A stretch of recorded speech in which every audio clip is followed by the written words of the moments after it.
It's 2:30 a.m., June 6, 1944. Major Werner Pluskat sits alone in his concrete bunker high above Omaha Beach.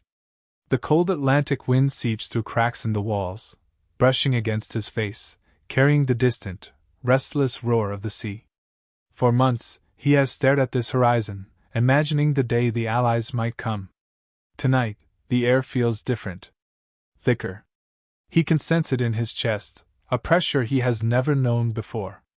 His orders are absolute. If the Allies land, they must be stopped here. The road to Paris cannot be allowed to open. At 3 a.m., the phone rings. His regimental commander's voice is tense, clipped, like the crack of a whip. Pluskat scans the darkness again. Nothing. Fog and waves stretching endlessly. He hangs up and returns to his scope, but unease gnaws at him. His crews are in position, 155mm guns loaded and ready, ammunition stacked high, mines and obstacles bristling across the beach like jagged teeth. Every inch of this place has been prepared. Yet, waiting feels heavier than battle itself. Every shadow, every wave, makes him jump. Then, faint at first, a low mechanical growl rises over the water. Engines. Hundreds of them, then thousands, the sound swelling into a deafening roar. He presses his face to the observation slit.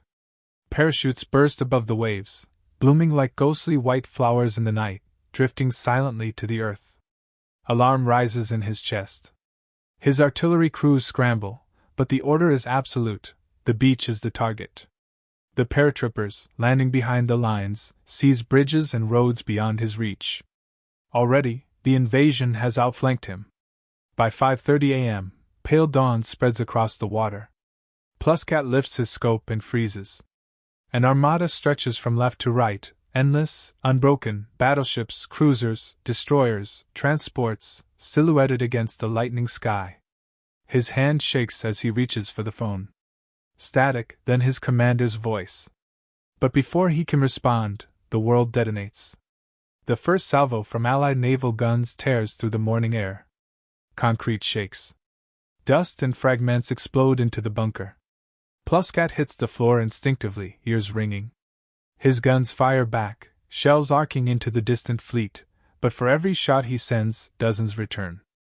Around him, German positions erupt in fire and smoke. Fountains of dirt and steel mark where men and equipment are torn apart. Fear gnaws at him as he watches men he has known for months fall to the onslaught. At 6:30 a.m., the landing craft appear, hundreds of them, churning across the water in relentless waves. His gunners open fire. Shells splash around the craft, sending fragments of wood and metal into the air.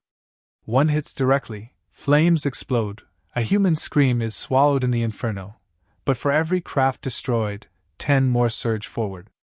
The obstacles, mines, steel hedgehogs, barbed stakes, claim some, slow others, but the Americans keep coming, splashing through chest-deep water, weapons in hand, fearless.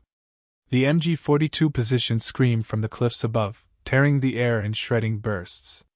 Tracer lines rake across the surf, scattering the first waves, yet the soldiers advance, crawling, diving, regrouping. More landing craft grind onto the sand, tanks crawl toward the shingle, some bogged down, others inching forward. Engineers dash forward with explosives, cutting paths through steel obstacles under a hail of bullets. Pluskat's guns slam into the beach, blasting sand and debris skyward, reducing equipment and men to fragments. Naval fire becomes surgical. Shells impact closer and closer. Concrete splinters fly through his bunker. Smoke curls through new cracks. The walls groan, threatening collapse.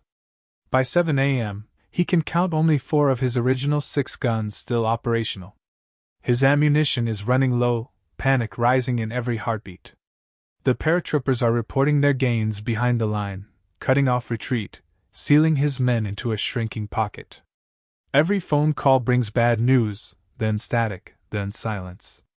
By 7:30 a.m., the Americans are pushing up the draws, grenades and satchel charges in hand, eliminating strong points one by one. Pluskat's mind races. His men fire desperately, but they are outnumbered, surrounded, under constant bombardment. The artillery crew nearest him is wiped out in a single naval strike. He counts shells, barely enough to last another few minutes. He wonders how it will end, if any of them will survive. Outside, the beach is chaos. Soldiers climb over wrecked landing craft, dragging the wounded. Medics move frantically, ignoring the rain of shells. Smoke, fire, and sand mixed into a choking haze. Tanks push forward, flattening obstacles, crushing barricades, spreading death and destruction with unstoppable momentum. Pluskat watches helplessly as every line he fortified collapses beneath this overwhelming tide. By 8 a.m., only 2 guns remain, their crews exhausted and nearly frozen with fear. Less than 40 shells remain. The horizon, once a thin line of water, is now filled with movement. The American advance presses inland, vehicles, artillery, and soldiers moving in perfect, terrifying coordination. Resistance is breaking. The Atlantic wall is crumbling before his eyes. At 8:45 a.m., silence descends on the last positions. His men lie dead, wounded, or captured. Pluskat stares at the beach, alive with movement, burning vehicles, medics darting across the chaos. The invasion has succeeded. What was once an impenetrable fortress has become a foothold for the Allies' advance into France. Major Pluskat survived.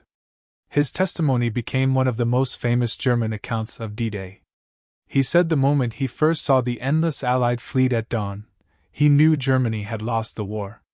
Despite inflicting heavy casualties, the 352nd Infantry Division was overwhelmed, over 1,200 men killed, wounded, or captured in the first 12 hours. Omaha Beach had resisted, but it was not enough. The fury of D-Day had begun, and for Major Pluskat, dawn revealed a simple truth. The tide of war had turned forever. The Atlantic wall was breached, the beach taken, and history was written in blood and fire.